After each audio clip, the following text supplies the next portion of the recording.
we cannot create a constitution that gives free seat to one gender. We cannot. The 2/3 gender rule is the only thing that has not been effected. There is a lot of dynamics and challenges in terms of this rule. Parliament must ensure the 2/3 it's there. Na kila wakati tunapopiga kura kuhusiana na sheria hii, watu wanachukulia ati ni sheria ya kina mama. We have jumped, we have screamed, we have cajoled, we have bembelezed. Nothing has brought us results. Women can seek for positions, not where people will just come in and get free position. Maneno ya 2/3 tuachane nayo, inasumbua Kenya na inakula akili yetu. It is not a men versus women campaign or fight. It is an issue that is of interest to Kenyans. Even if we are to go to elections now, within 60 days, Mr. Speaker, how are we going to achieve the gender parity? Because Kenyans will still elect more men than women. We are aware the solution of parliament may not be the answer. They do not follow the law. They consider the law as a great inconvenience, inconvenience, inconvenience, inconvenience. Let me say this, and I don't shy away. I think we need to critically look at Article 27 of the Constitution. Parliament cannot amend it, but if Kenyans really want that article to be implemented, let Kenyans discuss it robustly. Kauli ya hivi punde ya Bwana Spika kuhusu utekelezaji wa kanuni ya usawazishaji wa jinsia kwenye ubunge. I have been elected to this August House 3 times. The people who elect me most, my loyal supporters, are women. And every weekend I go to Garissa. And the women of Garissa Township, they don't know anything about this 2/3 gender principle. They don't know. Imekuwa safari ya zaidi ya miaka 5 ya kujaribu kutekeleza kanuni hiyo iliyomo kwenye sura ya 81B ya katiba. The issue is not subject of discussion. It was subject of debate for a long period of time, almost 30 years, culminating in that clause in the Constitution. So the propriety of that entrenchment in the Constitution is not one that is subject to live legal debate now.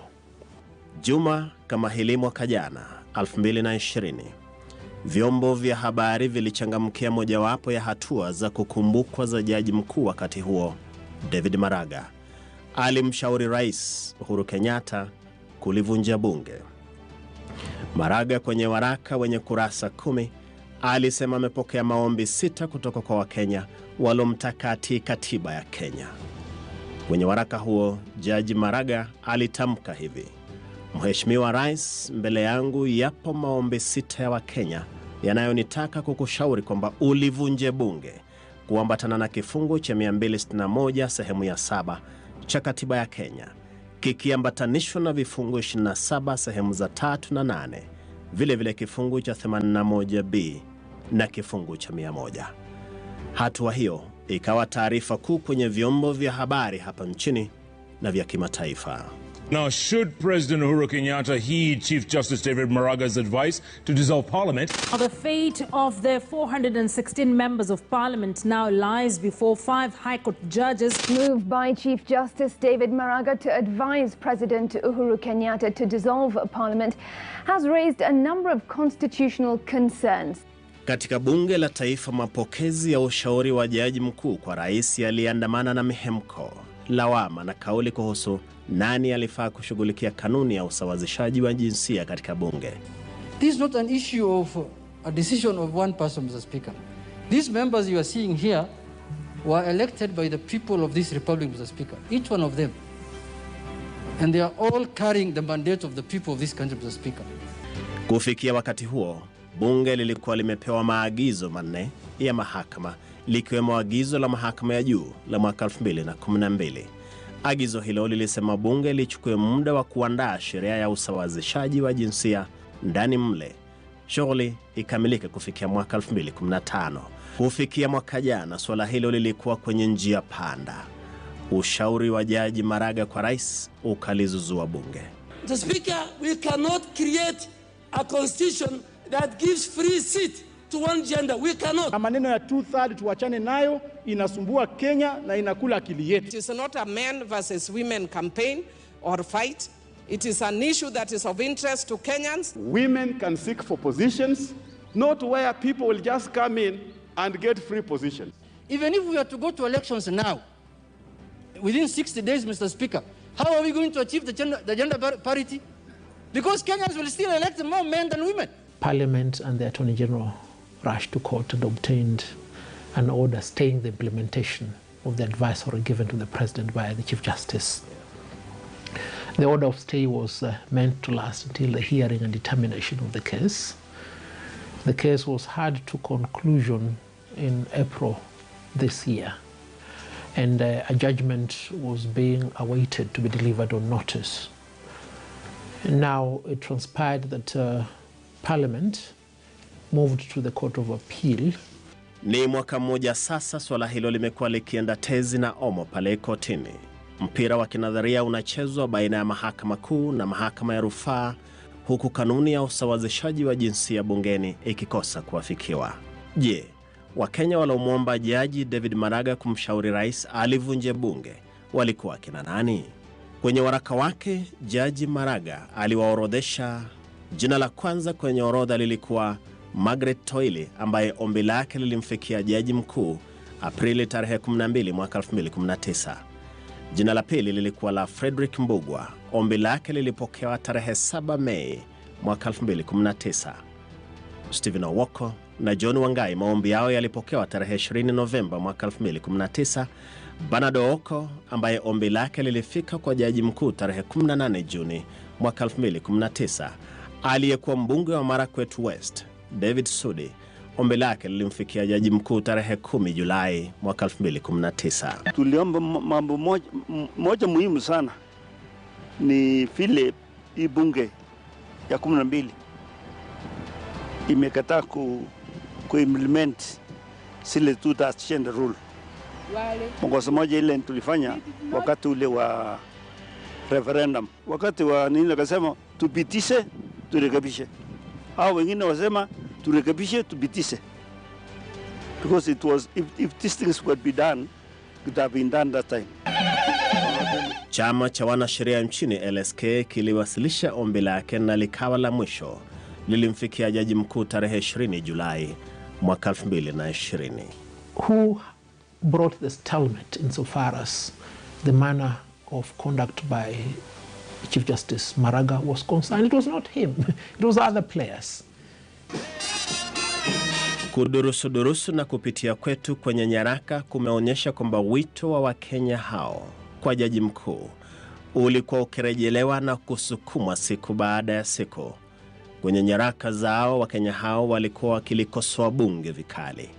Ombi la Bi Margaret Toili liliwataja wabunge kuwa taasisi ya watu wanaochangamkia sheria zinazowafaidi wao binafsi, lakini ikija kwenye kuandaa sheria zinazoifaidi nchi wanazembea.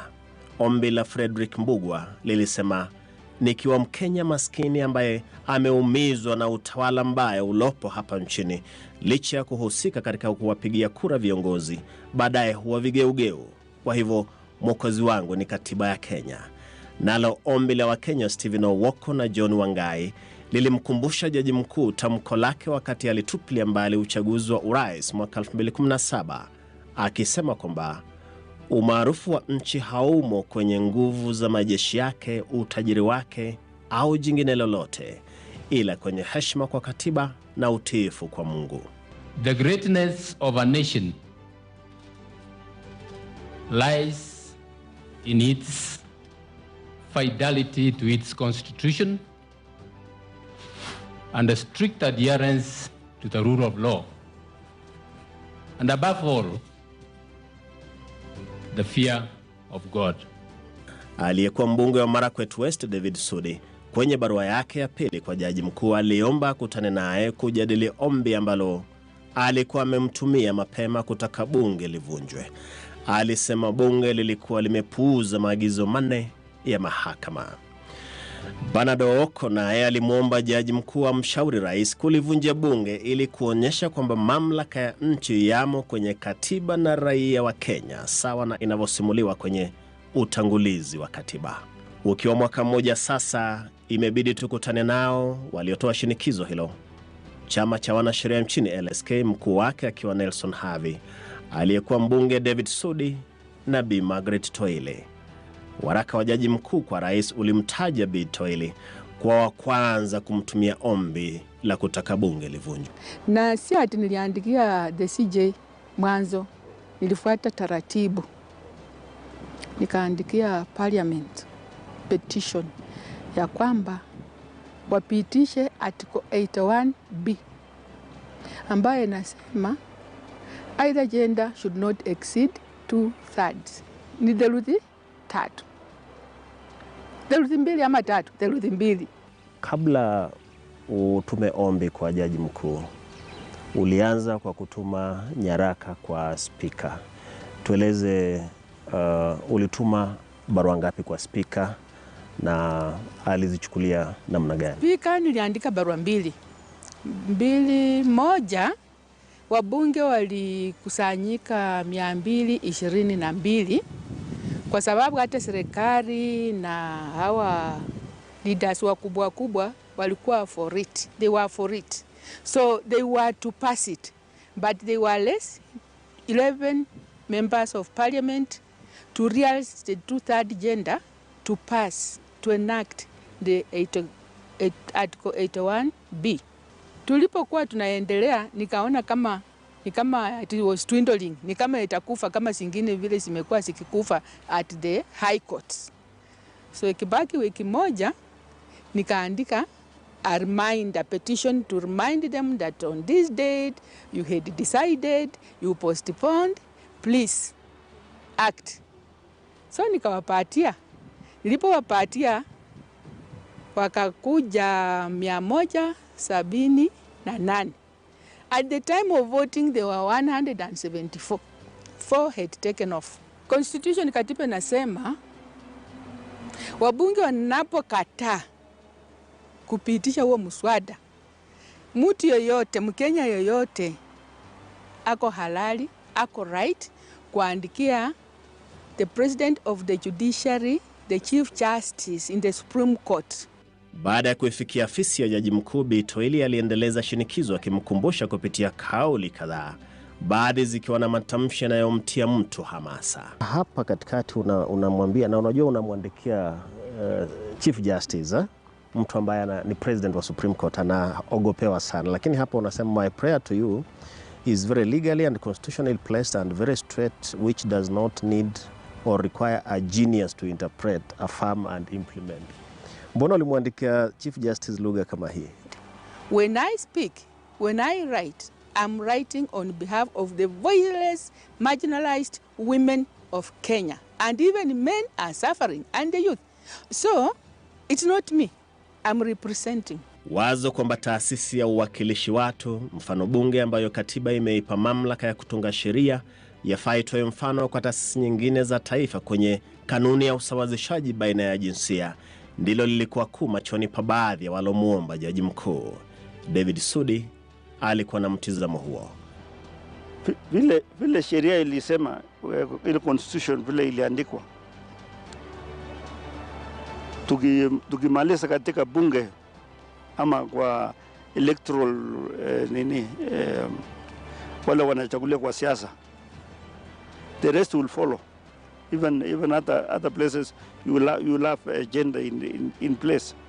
Chama cha LSK kinaona kwamba kufuatilia namna sheria zinavyoandaliwa nchini ni jukumu lake. Kwa hivyo bunge lilikuwa limekiuka katiba kwa kushindwa kutunga sheria ya kuwezesha usawazishaji wa jinsia mule bungeni. This is a matter that fell within one of my 3 manifesto items, monitoring legislation. And if we have monitored legislation to the extent that we have obtained an advisory for the dissolution of Parliament because Parliament has refused to do its work, then we've done our work. Spika wa bunge la taifa Justin Muturi anaona kwamba upo mkanganyiko kwenye katiba ambao unafaa ushughulikiwe, wala bunge sio la kulaumiwa. I think that decision should ideally be a decision to be made at a referendum, so that Kenyans, if Kenyans decide that they want to be voting, they want we do top up, then even if you have a parliament of 600 members, it is Kenyans who will have made that decision. But when that decision is placed on parliament itself to increase its number, its size, when Kenyans had already said at the referendum in 2010 that we want 349 members in the National Assembly and 67 in the Senate, I think Kenyans in a referendum ought to be involved in making that decision. Ni mwaka moja sasa hamna lolote limefanyika, huku swala likionekana kusalia kwenye njia panda.